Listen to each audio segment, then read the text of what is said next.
Monsieur le consul, pourquoi votre roi ne répondit-il pas à mes lettres concernant le paiement du blé algérien terre? Sa Majesté ne s'abaisse pas à correspondre avec vous. Ne comptez plus recevoir de réponse de mon gouvernement. Sortez! Hors de ma vue!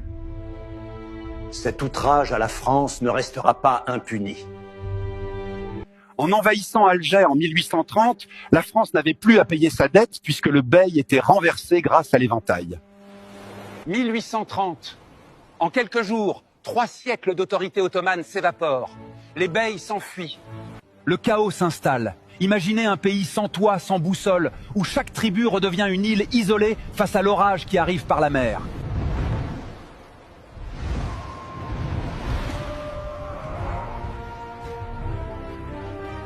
Juin 1830. Ce n'est plus une rumeur. L'armada est là. La terre d'Algérie tremble avant même le premier coup de canon.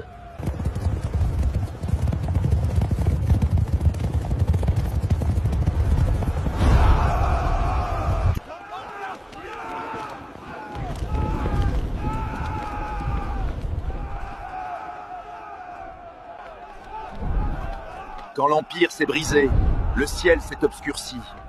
Les maîtres d'hier s'enfuyaient vers la mer.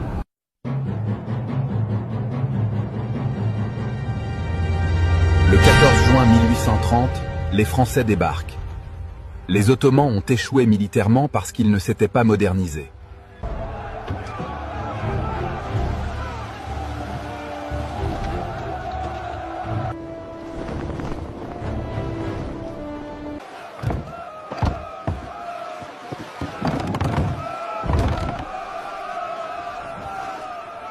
Ce n'est pas un complot. Les Turcs sont partis parce qu'ils n'avaient plus de lien avec la terre algérienne. Ils étaient une élite étrangère. La peur aurait pu les diviser. Mais pour la première fois dans leur histoire, un instinct de survie commun.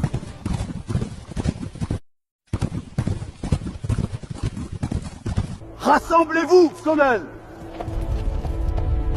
Pour la gloire de nos ancêtres, nous combattrons jusqu'à la victoire. Un homme qui unit les cœurs.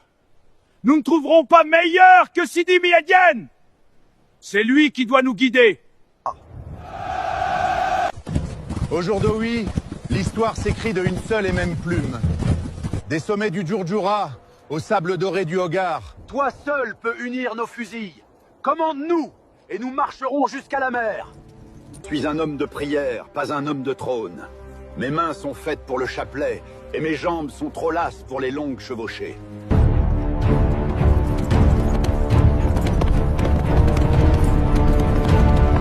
Écoute bien, mon fils. Ce n'est pas de l'encre qui coule sur ces papiers, c'est le sang et l'espoir de tout un peuple. Je n'ai que 24 ans. Ces tribus ont des chefs bien plus âgés et expérimentés que moi. Chaque minute que tu passes à refuser est une ville de plus qui risque de tomber. L'Algérie ne te demande pas si tu te sens prêt, elle te demande de la sauver. Tu dois accepter. Et c'est là que le génie d'Abdelkader intervient. Il va devoir reconstruire une identité nationale là où les Ottomans n'avaient laissé que des impôts et des ruines. Écoutez-moi, fils de cette terre. Aujourd'hui, nous ne sommes plus des tribes espargées que le vent de l'histoire peut balader. Si nous restons divisés, la France ne nous combattra pas. Elle nous dévouera. Et par-dessus tout, nous allons forger nos propres armes. Si nous dépendons du fusil de l'étranger, nous Sarasca, escrouf les trompera. Pour être une nation, nous avons besoin de piliers de pierre et de fer. Regardez vers le ciel. Voici notre drapeau. Sous les cours, il n'y a plus de Banu Amer, plus de Hachem, plus de Garaba. Il n'y a que l'Algérie. Le drapeau que vous portez aujourd'hui n'est pas un autre drapeau. C'est le drapeau de l'émir qui a fini son voyage. Ils ont gardé le vert et le rouge de l'émir. Mais ils ont remplacé la main de l'Alliance par le rouge des martyrs qui ont donné le sang pour ce pays. Ce jour-là, sous l'ombre de l'orme, nous n'avons pas seulement choisi un chef. Nous avons signé un contrat avec Dieu pour la vengeance, mais pour l'honneur. Ma foi, Émir al-Mouminin, mon fusil est ton fusine. À partir d'aujourd'hui, oubliez vos noms de tribus. Vous êtes les enfants de cette terre. Vous êtes l'armée de la justice.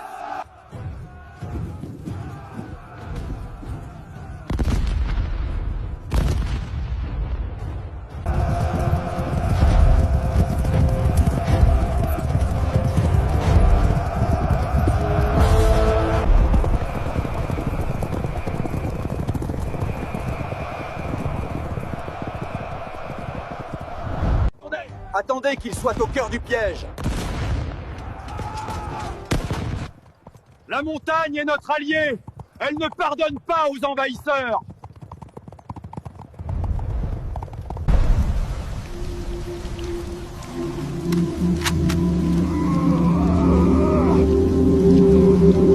Pourquoi nous nourrir au lieu de nous tuer là? Mon Dieu me demande de respecter l'invité, même s'il est venu en ennemi.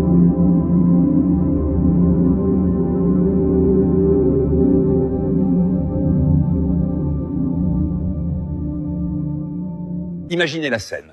La France, l'une des plus grandes puissances mondiales, se rend compte qu'elle ne peut pas briser ce jeune homme de 24 ans. Alors que font-ils quoi? Ils négocient. Pour le général Desmichel, c'est une pause tactique. Mais pour l'émir, c'est une immense victoire diplomatique.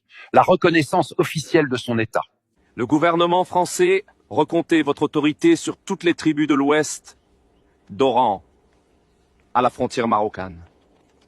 Ce traité n'est pas seulement un papier. C'est la preuve que notre souveraineté est une réalité que vous ne pouvez plus nier par le canon. La paix est signée! L'émir est notre seul maître!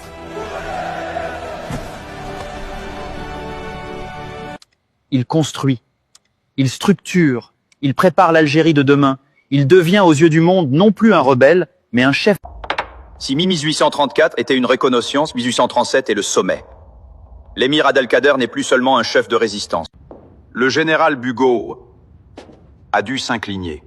Ce traité, c'est l'acte de naissance d'un véritable empire organisé, avec sa capitale, sa justice. Général Bugeaud, les rives de la Tafna nous réunissent. Émir Abdelkader, la paix est préférable à la guerre. En 1837, la France dut s'incliner devant l'évidence. On ne soumet pas un peuple qui s'est déjà donné un État. Sur les bords de la Tafna, l'émir ne signa pas une reddition, mais un acte de naissance.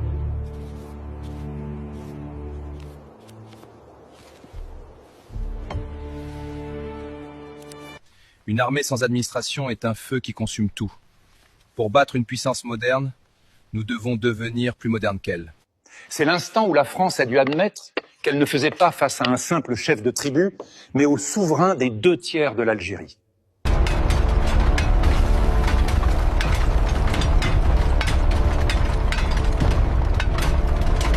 Abdelkader savait qu'une armée sans monnaie est une armée qui mendie. En frappant la Muhammadiyya, il coupait le dernier lien de dépendance avec l'occupant. C'était un acte de guerre économique.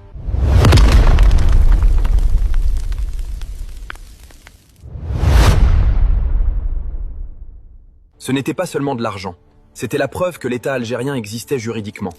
Sur ces pièces, il était écrit que le pouvoir appartenait au peuple qui se défend. Regardez attentivement cette pièce. C'est une réplique exacte d'un denier du XIIe siècle. Admirez la finesse de la gravure. Que notre peuple échange avec notre or et notre argent. C'est ainsi que l'on grave le nom d'une nation dans la mémoire de la terre. Chaque fusil fabriqué ici est un pas de plus vers notre indépendance. Le jour où nous n'aurons plus besoin des armes de l'autre côté de la mer, ce jour-là, nous serons vraiment maîtres chez nous. Il comprend que pour être libre, un pays doit posséder 3 choses, Waki. Sa propre monnaie, une défense disciplinée et son autonomie industrielle. Ne tirez que lorsque vous voyez le blanc de leurs yeux. Vous n'êtes pas des révoltés, vous êtes des soldats. La discipline est notre seule chance contre leur nombre. La paix n'était qu'un mirage. Les Français franchissent les portes de fer. Le traité de Latna est déchiré. Ce n'est plus conquête, c'est une exécution. L'ordre arrive de Paris, Soré. Il faut briser l'émir, même s'il faut brûler le pays pour y arriver. C'est le début de la politique de la terre brûlée. Ils ont choisi la trahison. Ils ont franchi la limite. Qu'il en soit ainsi, Taré. Le sol de l'Algérie deviendra un brasier sous leurs pieds.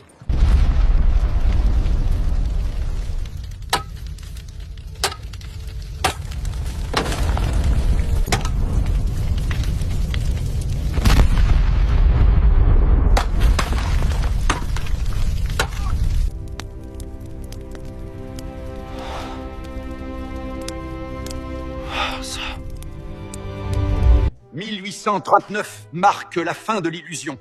La France envoie son général le plus ferme, Bugeaud.